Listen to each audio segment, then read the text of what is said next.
muito prazer que novamente vamos dar início a um estudo da série psicológica de Joana de Ângelis.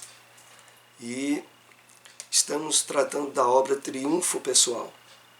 Lembro a todos que nos acompanham que é possível acessar diversos estudos de obras anteriores da série psicológica e que se encontram no nosso canal no YouTube. Inclusive alguns estudos anteriores nessa obra Triunfo Pessoal. Nós abordamos na semana passada alguns esclarecimentos em torno do inconsciente coletivo, do inconsciente pessoal.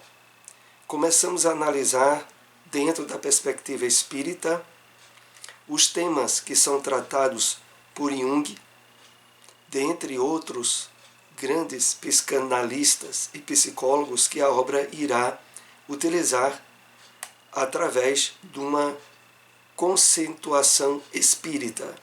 Então, percebemos que, por exemplo, o inconsciente coletivo, ele é muito mais bem caracterizado no chamado inconsciente individual, de vidas passadas, aonde de fato se encontram as matrizes, os arquétipos, muito tratados por Jung, e que através desse estudo que Joana de Ângelis nos traz, nós somos chamados a mergulhar dentro de nós mesmos, em busca desses modelos que construímos no nosso passado existencial, aonde inúmeras vezes estabelecemos, através de experiências, situações problemáticas ou facilitadoras para a atual reencarnação em que nos encontramos.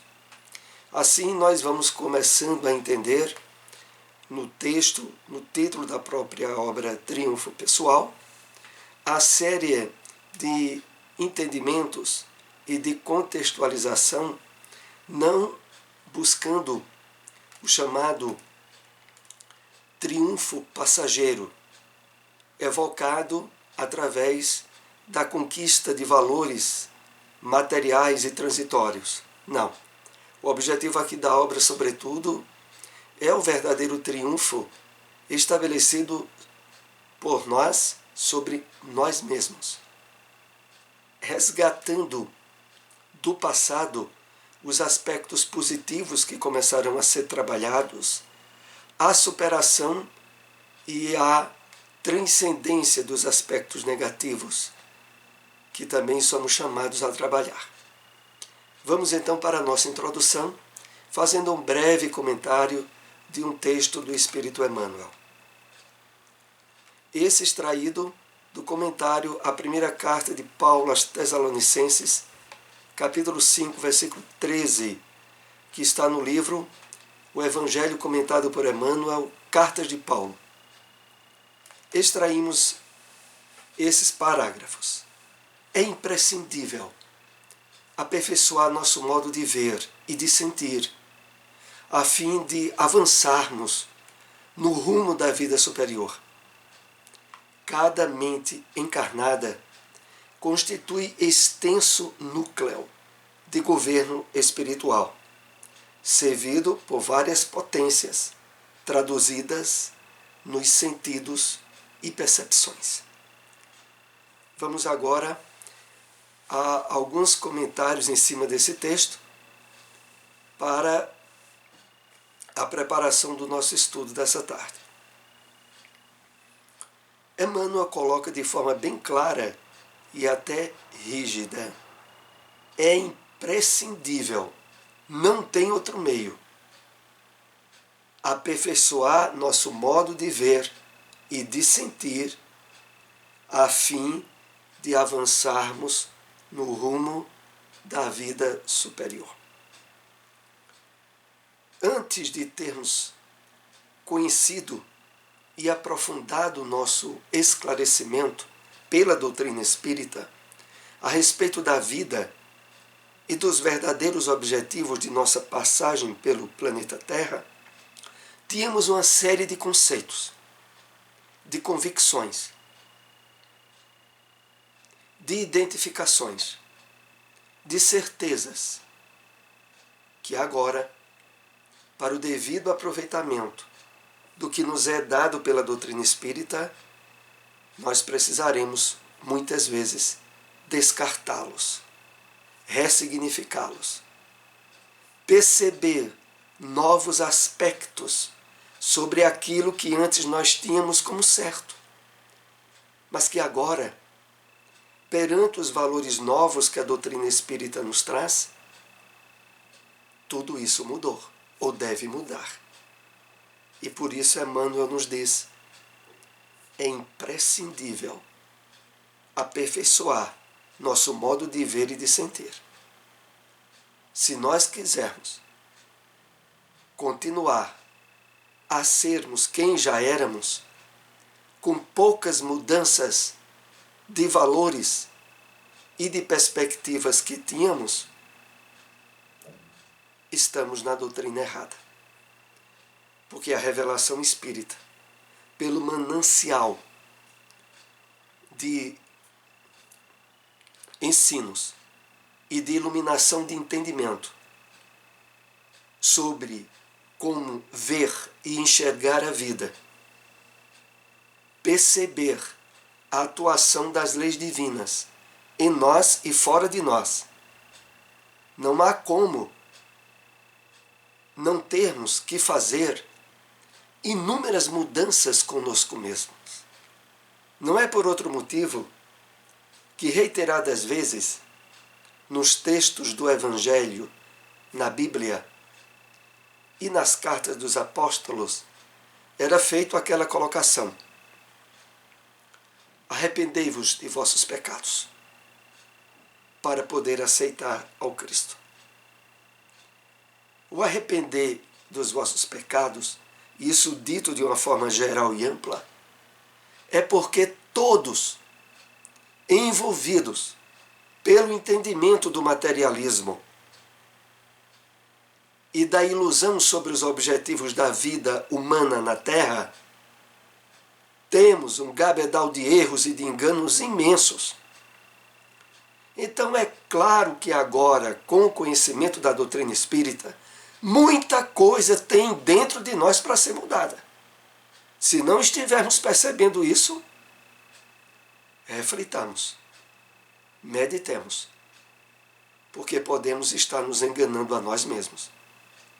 Então, voltando aqui ao texto, Emmanuel continua dizendo: cada mente encarnada constitui extenso núcleo de governo espiritual, servido por várias potências, traduzida nos sentidos e percepções.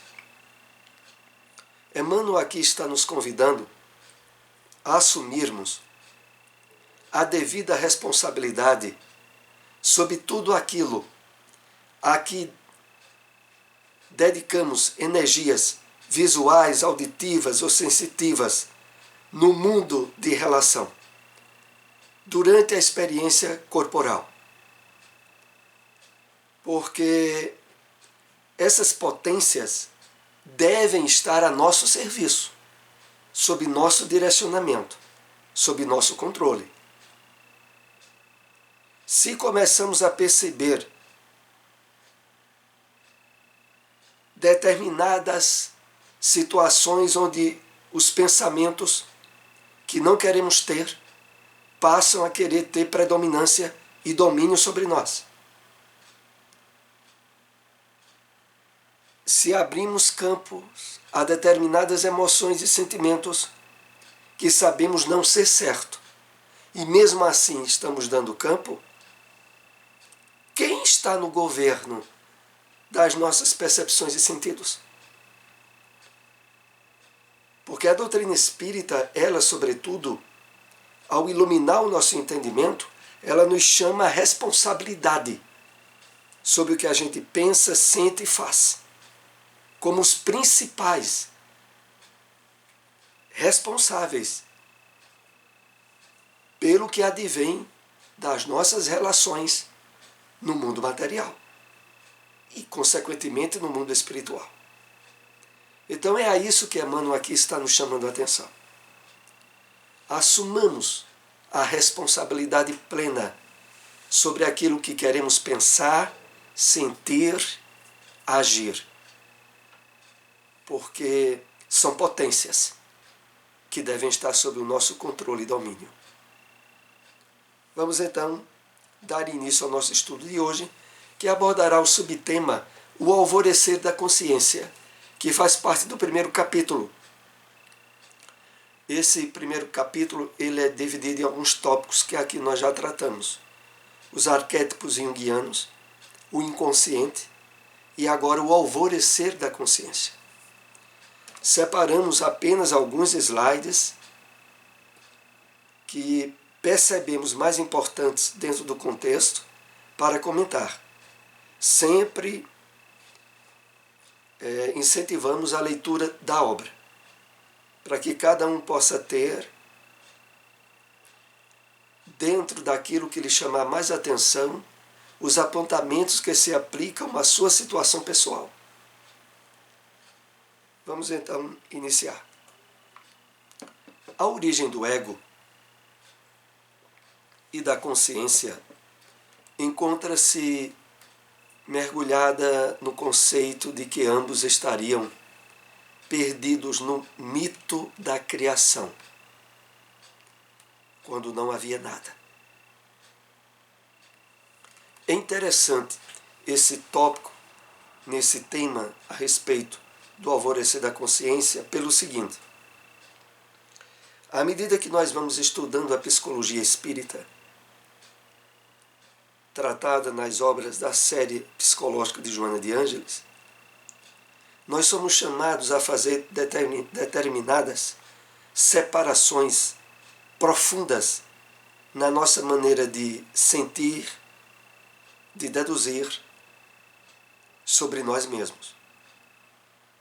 Começamos a perceber que é uma distinção entre o nosso espírito, que em termos de profundidade é o self, é o si profundo, é o Cristo dentro de nós, com algumas capas que fomos adquirindo ao longo de várias encarnações, onde vão surgir personalidade, caráter, ego, identificações, valores que muitas vezes dependem da perspectiva encarnatória em que estivermos, pois nós, por exemplo, somos chamados a trabalhar espiritualmente durante as reencarnações, ora nas experiências corporais femininas, ora nas experiências corporais masculinas.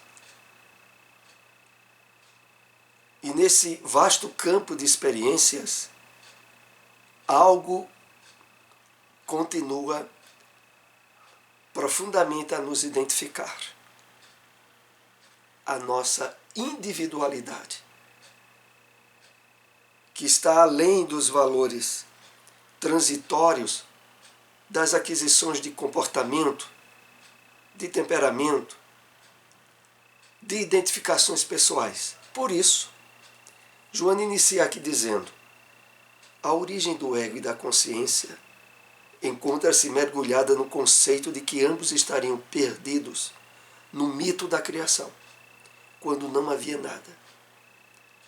Ela faz essa abordagem fazendo uma referência aos mitos na psicologia junguiana, mas deixando bem claro que aqui está sendo colocado como uma análise e não como sendo a verdade. Mas como análise é interessante pelo seguinte: vai ajudando a nós a trabalharmos as devidas distinções. O meu eu profundo, aquilo que de fato continuará comigo sendo trabalhado ao longo de diversas encarnações, está além do ego, está além de todos os valores que são endossados no campo mental, porque o espírito está além ou aquém desse campo, que necessariamente vai sendo trabalhado ao longo de diversas encarnações. Mesmo que a princípio pareça um pouco difícil, à medida que nós estivermos vendo esse estudo de hoje, as coisas irão ficando mais fáceis. Mergulhados no inconsciente predominante, constituindo o nascimento do ego, mediante o sofrimento que enfrentará, e a sua libertação, entre chaves redenção, somente será possível mediante as diferentes fases do seu desenvolvimento.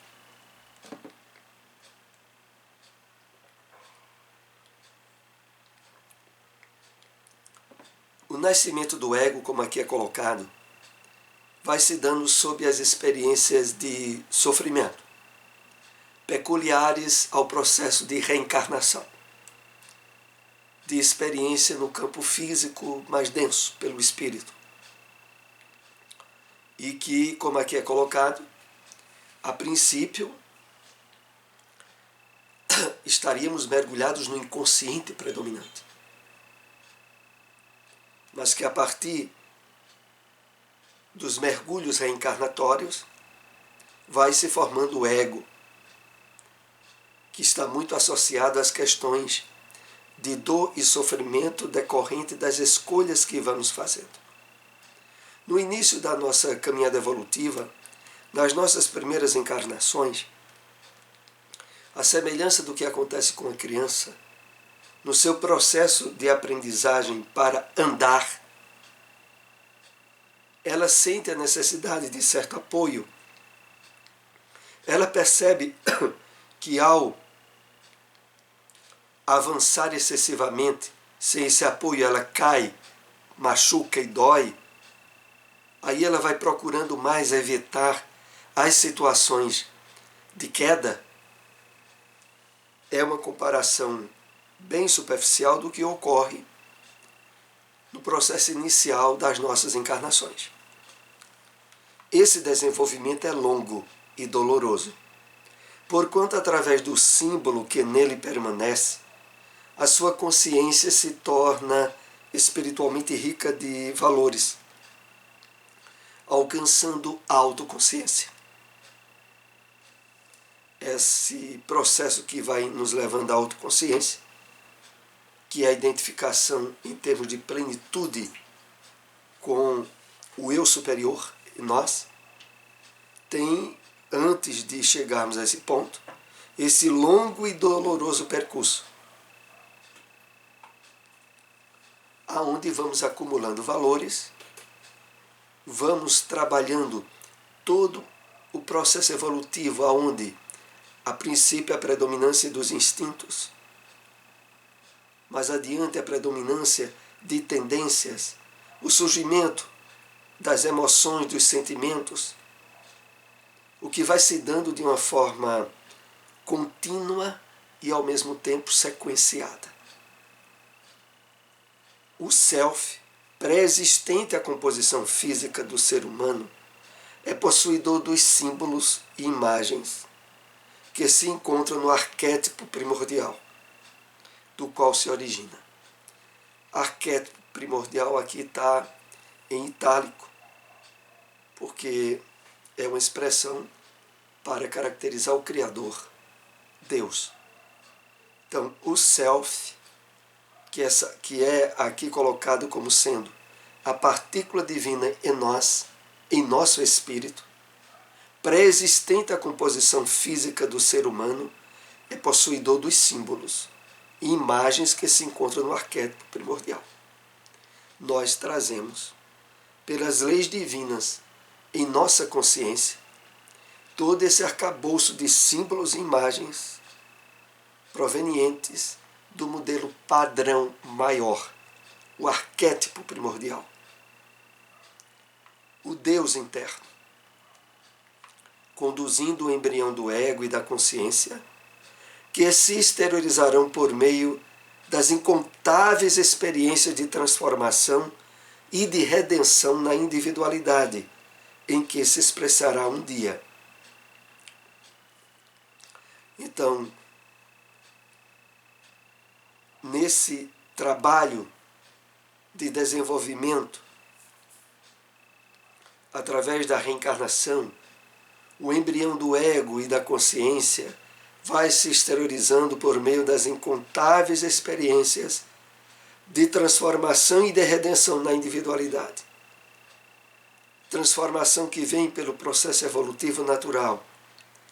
Redenção que vem pela libertação de uma série de situações traumatizantes e problemáticas que o espírito deu campo ao longo da sua encarnação.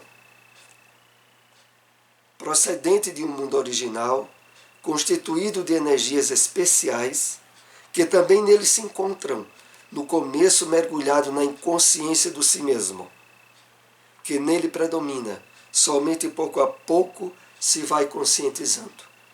Aqui nós já vamos, dentro do contexto desse item na obra, encontrando respaldo na experiência que já é vivida por muitos de nós. Que é dito assim: procedendo de um mundo original, constituído de energias especiais, que também nele se encontram, no começo mergulhado na inconsciência do si mesmo, e é aqui que está a questão, é que essa inconsciência do si mesmo ainda é partilhada por muita gente envolvida pela ilusão do materialismo, pela identificação exclusivista com o corpo físico e por constituir todo um campo de objetivos e de metas que se restringem completamente às percepções dos sentidos físicos e a não cuidar, a não trabalhar e a não perceber que nela mesmo tem algo muito diferente da matéria, pré-existente ao corpo e sobrevivente. Então, nesse campo aqui, quando é feita a referência, no começo mergulhado na inconsciência do si mesmo, muita gente, que nele predomina somente a pouco e pouco, se vai conscientizando. Muitas vezes, para a grande maioria de nós, a conscientização só vem através de sofrimentos, muitas vezes mais intensos. A conquista da consciência é, desse modo, um porto muito dorido, com muita dor do inconsciente, que continua detendo expressiva parte dos conteúdos psíquicos que o ego necessita e deve assimilar.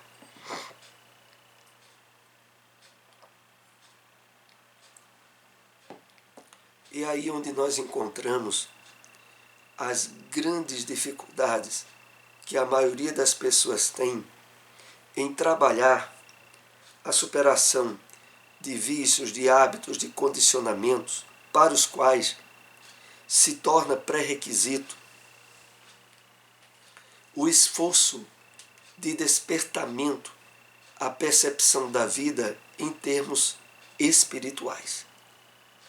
Nos referimos assim porque quando aqui é dito que continua detendo expressiva parte dos conteúdos psíquicos que o ego necessita e deve assimilar, é o que faz com que muita gente, temendo perder certos prazeres, diríamos, da matéria, de satisfações instintivas, que a sua consciência já lhe adverte de que não são mais certos, mas a pessoa insiste em conservar, exatamente devido a isso, devido a nela a predominância do ego, ainda é de tal forma imperativa que ela sente medo de perder aquilo, já que não percebe nada para colocar no lugar. E é exatamente isso que o conhecimento que nós vamos usufruindo na doutrina espírita e no estabelecimento das convicções de realidade espiritual, nós começamos a trabalhar em nós um campo de sensibilidade e de realidade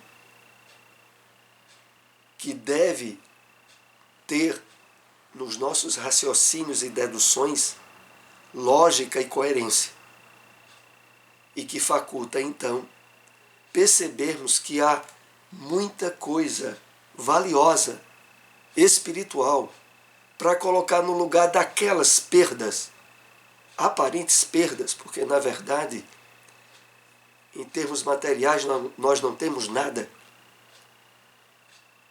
mas a grande maioria das criaturas humanas estão apegadas não só a coisas e objetos, como a pessoas e a situações, como sendo sinônimo de felicidade para elas.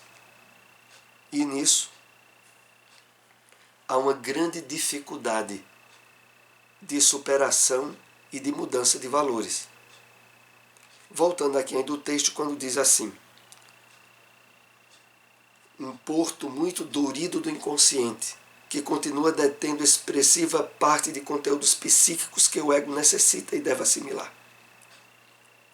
Esses conteúdos psíquicos que o ego necessita e deve assimilar, eles são justamente aqueles aonde nós, acredito que boa parte de nós, depois de termos gastado um bom tempo nas buscas das falsas compensações do imediatismo projetado pelo ego, saturamos e percebemos a grande mentira e erro de continuar a proceder como antes fazíamos no nosso passado encarnatório.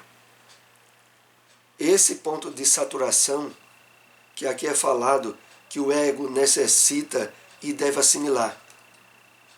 A experiência do erro, tal como nos é apresentado pela espiritualidade elevada, tem e deve ser vista como patamar de crescimento espiritual, quando por ele passamos e conseguimos superá-lo, sem ficar projetado no erro nem identificado com ele, mas percebendo naquela experiência errada um campo de aprendizagem para não repeti-la e continuar adiante. É aí onde tem essa parte onde diz que o ego necessita e deve assimilar. E aí passar para o patamar superior, que aqui vai sendo colocado. Isso não significa a inexistência do inconsciente pessoal e do coletivo, em predominância, mas traduz que um passo avançado foi conseguido na direção da autoconsciência. Então, nesse nosso esforço de identificação com patamares mais elevados, de ascensão espiritual e de busca de realização da felicidade em níveis que antes não havíamos direcionado, isso não significa que nós apagamos o inconsciente pessoal e muito menos o coletivo, como é colocado por Jung. Mas traduz um passo avançado foi conseguido na direção da autoconsciência. Essa autoconsciência é um degrau mais avançado no processo de consciência, ao qual nós passamos a trabalhar aquilo que em aulas passadas nos referimos, chamado o deutropismo divino. A ascensão à luz que provém dos valores espirituais elevados e do Pai. Por isso a palavra deutropismo. Então, é nessa direção da autoconsciência.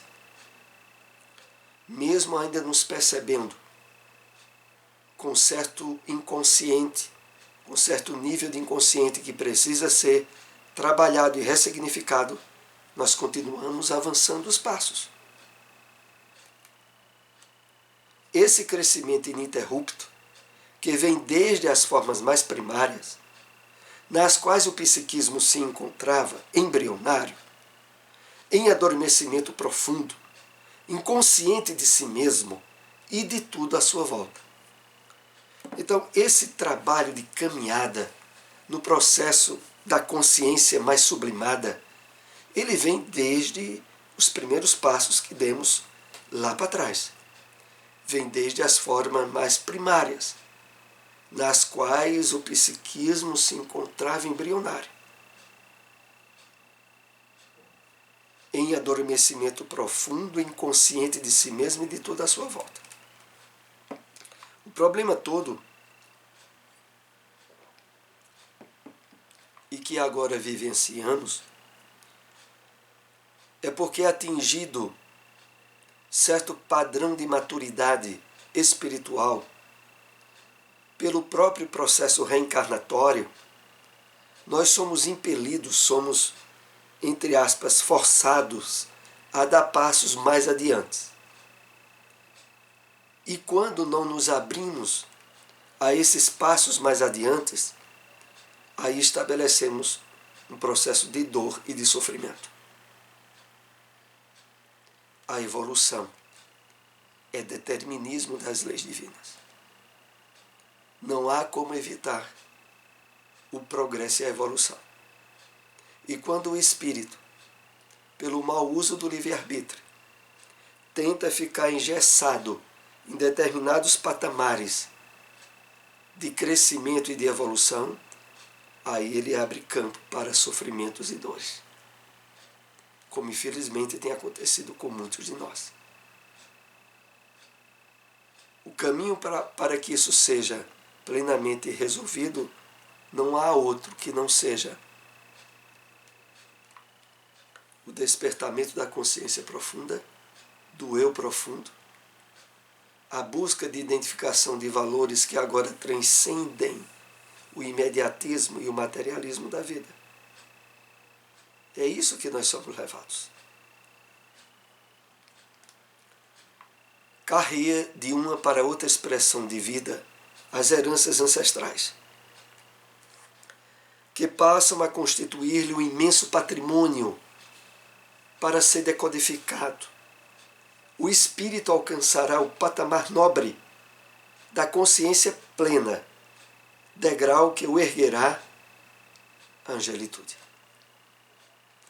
Então, nós trazemos da nossa herança reencarnatória, que aqui é colocado heranças ancestrais, todo um conteúdo de experiências que não ficaram apagadas no nosso inconsciente. Que aqui é colocado a constituir um imenso patrimônio para ser decodificado.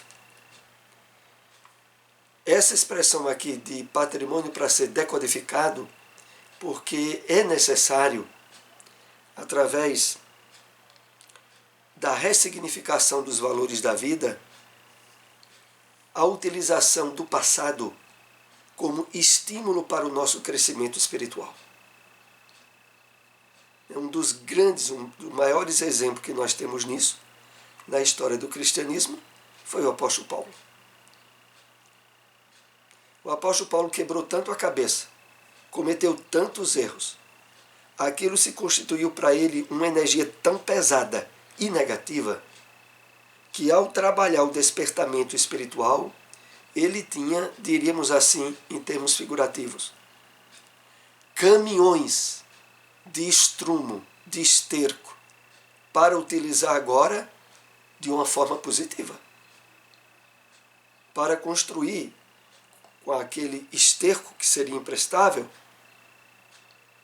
adubo para ser a sedimentação de toda uma plantação nova. Então nós temos no nosso inconsciente esse passado de material ruim que pode e deve ser ressignificado e trabalhado, o que possibilitará o espírito alcançar o patamar nobre da consciência plena, degrau que o erguerá à plenitude.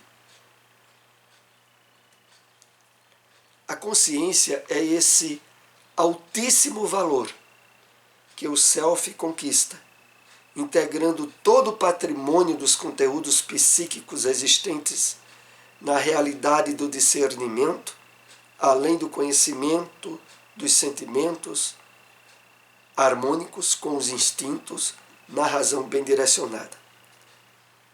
Meio complicado, mas isso é um dos últimos parágrafos do livro e que nós colocamos aqui para fechar o estudo dessa tarde. Vamos analisá-lo em parte. A consciência é esse altíssimo valor que o self conquista, o eu profundo, integrando todo o patrimônio dos conteúdos psíquicos existentes na realidade do discernimento. do entendimento do espírito, além do conhecimento dos sentimentos harmônicos com os instintos, na razão bem direcionada. Porque, na verdade, o progresso evolutivo que a criatura humana passa, desde as raças primitivas com a predominância do instinto, para mais adiante abrir campo para emoções, para sentimentos, não deveriam ter criado conflitos e situações dolorosas para o espírito, se eles tivessem sido trabalhados de forma harmônica na sua devida etapa existencial. Isso é assim. Nos dias de hoje, nós ainda encontramos pessoas com instintos bestiais de feras. Isso não era para acontecer. Isso era para já ter sido ressignificado plenamente no passado de reencarnações. Mas quando ainda vem aflorar, aí cria um problema. Aí sai do campo de harmonia com as leis divinas. Naquelas fases primárias, aonde o instinto da criatura humana exclusivamente se dedicava à alimentação, à procriação, vários aspectos decorrentes disso eram totalmente assimilados pela consciência embrionária. Mas agora não é mais aceito. E agora gera conflito, gera doença, gera problema para o espírito. Então, é nesse sentido que nós iremos trabalhando. Eu quero lembrar a vocês que os primeiros capítulos desse livro exigem um certo esforço, até em termos de palavras que surgem pouco usadas, mas que à medida que o texto do livro vai sendo diluído, as aulas, os estudos que vão vir à frente, vão se tornando mais fáceis e aplicáveis ao nosso dia a dia.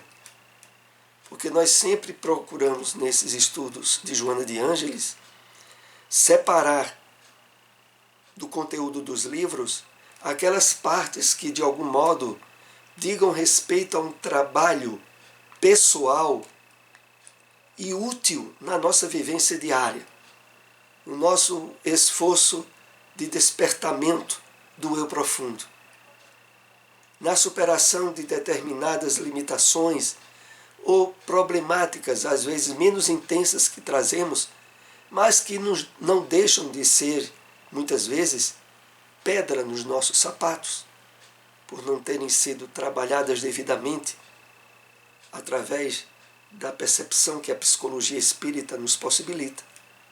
Então o objetivo é esse, sobretudo. Agradecemos àqueles que nos acompanharam. Se possível, compartilhem essas informações. Até o próximo estudo. Uma boa tarde a todos.